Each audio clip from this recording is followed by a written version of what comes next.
내가 이제 걸어 다닐 때를 이렇게 도식화해서 나타내는데 파란색 발을 기준으로 파란색이 지면에 붙어 있을 때가 있고요. 여기 붙어 있죠. 그 다음에 파란색 발이 떨어지는 데가 있어요. 그래서 보행 패턴을 발바닥이 매트 바닥에 붙어 있는 데를 입각기라고 그러고 발바닥이 매트 바닥에 떨어져 있는 걸 유각기라고 그러는데 두 발을 다 뛸 수는 없죠. 한 발 기준으로 입각기에서는 뭘 쓰이죠? 둔근하고 허벅지 근육을 쓰죠. 그 다음에 유각기에서는 근육의 힘을 쓰지 않죠. 그래서 입각기에서 쓰는 데가 뭐야? 둔근이니까 입각기에서 엉덩이 근육이 사용되는 거야. 아까 그 보상 패턴을 얘기했었을 때는 둔근이 어느 때 작용하는 거냐면 입각기 때 작용하는 거예요. 근데 입각기 때 어떤 근육이 작용한다 그랬죠? 중둔근이 작용한다 그랬어요. 중둔근. 그러면 여기서 우리가 본능적으로 이렇게 알 수가 있어. 중둔근은 움직이는 동작에서 골반을 안정화시켜요. 그래서 제가 골반의 안정화 이런 말을 했었을 때 안정화라는 말을 저는 어떤 식으로 정의한다 그랬죠? 안정화는 내가 어떨 때 안정화를 쓴다 그랬지? 너 두개골에 안정화 시킬 수 있어? 이마에 안정화 시킬 수 있어요? 앞니에 안정화 시킬 수 있어? 이상하지?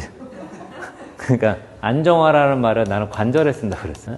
안정화라는 말을 턱관절의 안정화, 그다음 고관절의 안정화, 어깨관절의 안정화, 관절에 쓴다 그랬어요. 그 다음에 안정화라는 말은 뜻이 뭐라고 그랬죠? 이거 내가 두 가지로 설명했는데 정상호흡을 방해하지 않는 거, 그 다음에 또 뭐라고 그랬죠? 그죠? 정상 패턴으로 근육 짜는 거. 이거 두 개를 안정화라고 그랬어요. 그래서 이제 보면은 골반의 안정화였었을 때 이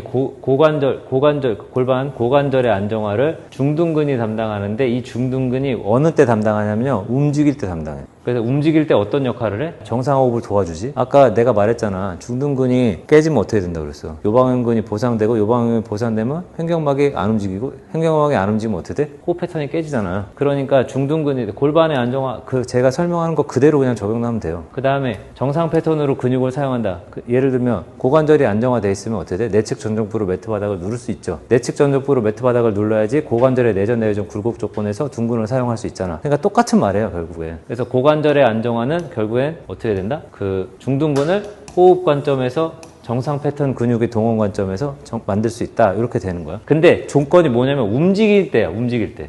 그러면 선생님 움직이지 않을 때는 중둔근이 아무 역할도 안 합니까? 이렇게 얘기할 수 있지. 그럼 움직이지 않을 때는 누가 고관절을 안정화시킵니까? 움직이지 않을 때는 대둔근이에요. 대둔근. 그러니까 정적인 자세에서 고관절을 안정화시키는 건 대둔근이에요. 그러면 생각을 이제 해볼 수가 있지. 그러니까 두 가지로 나눴어. 야, 고관절을 안정화시키는 방법에는 두 가지가 있어. 뭐? 정적인 자세에서 안정화, 그 다음에 동적인 자세에서 안정화 있어. 일단 뭔가 있어 보이지 않아요? 여기서부터. 근데 여기 이런 말이 나옵니까? 해박이 안 나와요. 그래서 대둔근과 중둔근의 역할이 다르다. 이렇게 얘기를 한 거고, 그 다음에 요거를 조금 더 깊이 있게 설명을 한번 해볼게요. 이걸 예전에 제가 정리해 놓은 건데, 보면 아까 했었던 말입니다. 대둔근의 안정화와 중둔근의 안정화는 다르다. 대둔근의 안정화는 어떤 안정화다? 등처성 안정화.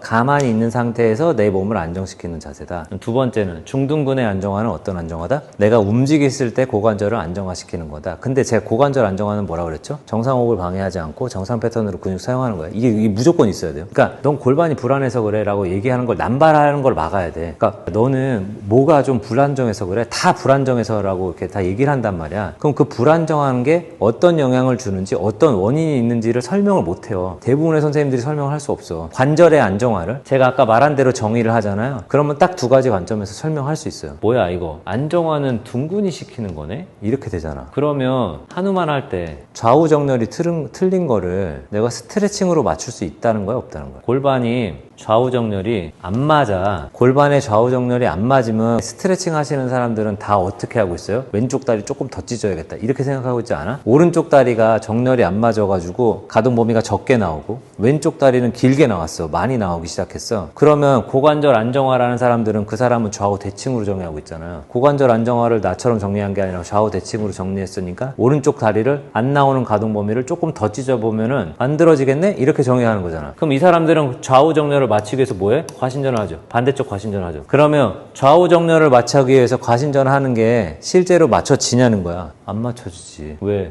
얘는 중둔근하고 대둔근이 하기 때문에 둔근의 기능을 강화시켜놔야지 고관절이 안정화될 거 아니야. 안정화된 거면 뭔가 좌우 대칭일 것 같지 않아요? 근데 사실 좌우 대칭이 아닌 게 더 안정해요. 좌우 대칭이 무너져 있는 상태가 훨씬 더 안정해. 완벽하게 똑같을 수가 없어. 좌우 대칭이 완벽하게 똑같으면 좌뇌랑 우뇌랑 기능이 똑같아야 될 거 아니야. 좌뇌랑 운해랑 기능이 다르잖아요. 일단 이런 식으로 이제 여기까지 이해가 가 있어야 돼. 안정화가 정적인 안정화와 동적인 안정화가 다르다. 정적인 안정화는 누가 담당해?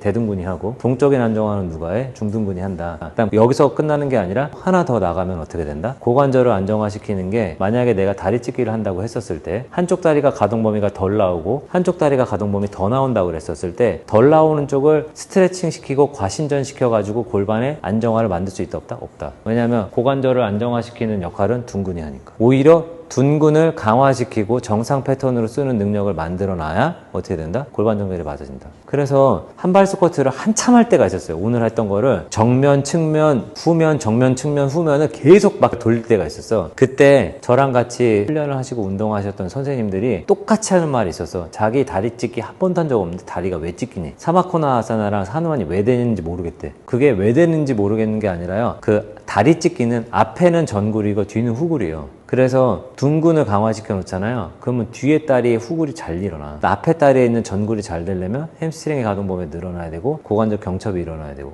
일단은 둔근의 기능을 강화시켜 놓는 방법이 골반 정렬을 맞는 방법이고, 골반 정렬을 맞추는 방법이 결국에는 다리 찢기 하는 방법이에요. 이게 좀 더 얘기할 수도 있어. 어떻게 얘기하냐면, 중둔근이 섬유가 있어요. 섬유가 3개야. 그래서 중둔근의 섬유에 따라서, 중둔근의 이제 안테리어, 미들, 포스테리어 있는 섬유에 따라서 기능이 조금 다르거든요. 근데 막 여기까지 내려가면은 제가 아까 말한 것처럼 어떻게 돼? 진리탐구가 돼버려. 여기는 나중에 궁금하면 제가 알려드릴 수 있어요. 이게 궁금하면. 이 중둔근, 그리고 전거근도 섬유가 상부 섬유하고 하부 섬유하고 나눠져 있어. 그러니까 근육의 섬유결에 따라서 기능이 다르다. 뭐 이런 거는 사실은 진리탐구의 영역인 것 같아요. 궁금해하는 경우에만 이제 관심이 있어서 쳐다보는 거지, 실제로 이제 뭐 이게 큰 영향이 있는지는 모르겠어. 그래서